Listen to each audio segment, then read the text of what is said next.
Which do you like? Vanilla, Brent had said. Well, Laura had said, this is white. He'd taken a bite. Yeah, he'd said, I like vanilla. He'd slept fitfully, which happened often since he'd come home from Iraq, and when he woke up, he was relieved to have gotten through the night without a bad dream. He got into his pickup truck. The polling place wasn't far away. He used his turn signals. He didn't exceed the speed limit.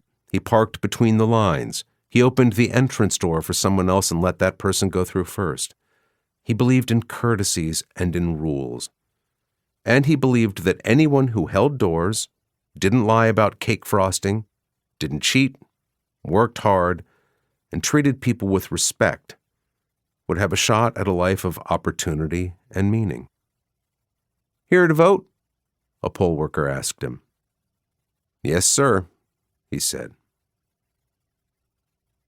13 years earlier, Brent had stood in a wide-open field with a few dozen other U.S. Army soldiers, all of them waiting for the rockets that would kill them or the helicopters that would take them out of Iraq. They smoked cigarettes and ground them into the weeds. They talked of the first thing they wanted to do when they got home and the second thing they wanted to do. And they kept searching the sky. An hour went by. The sun began to set. Another hour went by.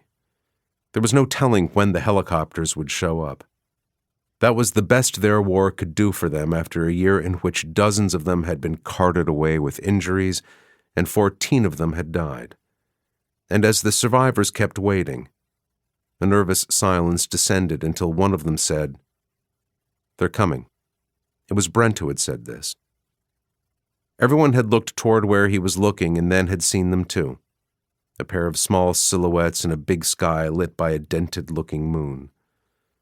The helicopters had come in fast, giving everyone a final coating of Iraqi dust, and then the soldiers were up in the air and on their way home, all of them wondering what was waiting for them in America. 13 years later, Brent had his answer. What had awaited him was this moment on Election Day. In the grand scheme of the day, the vote he was about to cast was the smallest of acts, a mere one vote among what would be 159 million.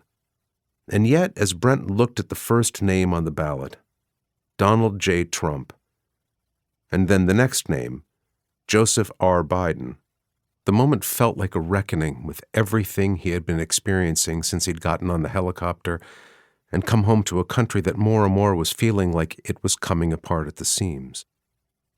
He was aware of what people who didn't know him might assume about him, including how he would vote. He'd been born in Mississippi in 1968 and lived there in his formative years, so obviously he was a racist.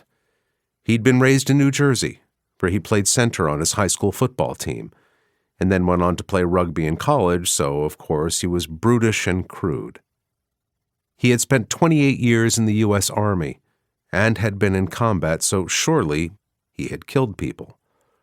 He was a white male pickup-driving ex-soldier living in a Georgia county where, in 2016, Donald Trump received 71% of the votes, so absolutely. The truth of such assumptions? It's complicated, Brent sometimes said about all manner of things. He wasn't a brute, although he had once gotten in a fight and hit someone so squarely and with so much force that as his fist kept moving forward, he felt the man's face collapsing bone by bone, a feeling that had sickened him. He wasn't crude, although he was as likely to say the word fuck when he was exasperated as the word he wished he would always say, which was golly. He wasn't racist. He was certain of that. But he wasn't immune to the complications of race either.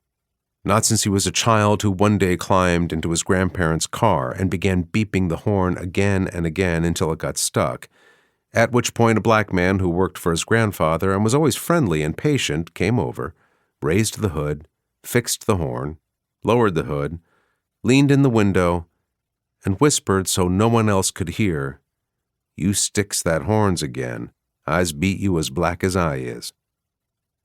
The mystery of those words, and the way they made Brent feel, had seared into him and, along with everything else,